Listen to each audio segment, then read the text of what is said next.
Welcome back. While the wind tunnel experiment data used in parts 1 through 3 is helpful in understanding the potential impact on fire spread rate of variables like wind speed and fuel moisture content, students might wonder if the models considered so far would be helpful in predicting the spread of real wildfires. Consider asking students if they have any concerns about the models from parts 1 through 3 to predict the spread of wildfires, with a goal of surfacing the idea that fires in a wind tunnel might not behave like real wildfires. Part 4 of this activity introduces new data from real wildfires and provides students with the opportunity to construct a scatter plot, find the equation of the regression line, and make predictions. Assuming the use of technology, anticipate that students will spend about 30 minutes on this part of the activity. This part of the activity can be completed individually, in pairs, or in small groups. Just a quick reminder on technology. Students can complete this part using the Rossman Chance app or your choice of technology. If you are using a different technology here, you may need to allow extra time to show students how to use the technology.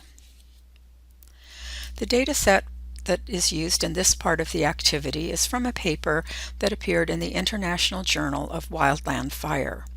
Data on the fire spread rate in meters per minute and wind speed in kilometers per hour are given for 32 wildfires. It's probably worth pointing out that because these data were published in an international journal and pretty much the rest of the world uses the metric system, the data are reported in meters per minute rather than feet per minute and kilometers per hour rather than miles per hour.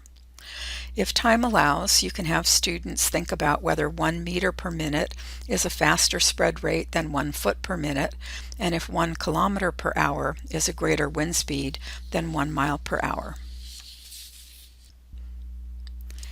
As usual, the first step in exploring a new data set is often to look at a graphical display, in this case a scatter plot.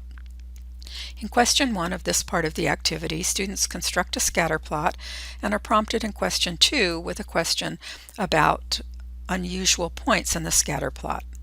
Students should notice that there are 3 points near the top of the plot that don't fit the general pattern of the other points.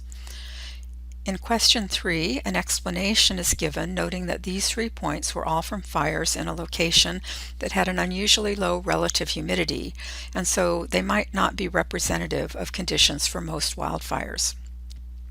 You can connect this back to the wind tunnel data where they saw that they might want to use a different model for different fuel moisture contents. Here, it might be a good idea to develop a different model for fires that occur when there is very low relative humidity. For now, students are asked to delete these 3 points and then describe the relationship between wind speed and fire spread rate. This example also presents a convenient opportunity to talk about when it is reasonable and when it is not reasonable to delete outliers in a data set. In questions 4 through 6, students use technology to fit the regression line and use the equation of the regression line to make predictions and to interpret the slope of the line in context. For this data set, the slope of the regression line is approximately 1, so a reasonable interpretation is that as wind speed increases by 1 kilometer per hour, the rate of spread is expected to increase by about 1 meter per minute. To wrap up this activity and set the stage for what will follow, you can consider having a class discussion of the following questions. How might predictions based on this model be useful in fighting wildfires? And do you think that predictions of rate of spread based on this model will be very accurate? And why do you think this? As we wrap up this module, let's consider next steps and possible extensions. At the end of this activity, students should be ready to start thinking about accuracy of predictions, and the logical next topics to be considered are ways to evaluate the usefulness of regression models. This would include looking at the values of r squared and the standard deviation about the regression line, and considering what these statistics measure and how they are interpreted in context. You could develop these ideas using the fire spread context or return to this context as a second example after work with another data set. The data set in this activity are also good ones to use to illustrate what can be learned from residual plots about the appropriateness of a linear model. For example, the residual plot for the wind tunnel experiment for the 4% fuel moisture content does not have the random scatter we'd like to see on a residual plot.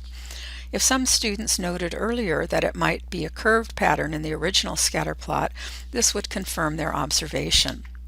Even though the value of r squared for the linear model is quite high, about 94%, this suggests that we could do even better using a nonlinear model.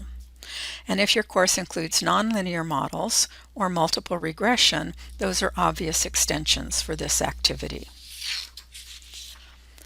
That wraps up the fire spread activity. Next, we have a few questions for you to think about.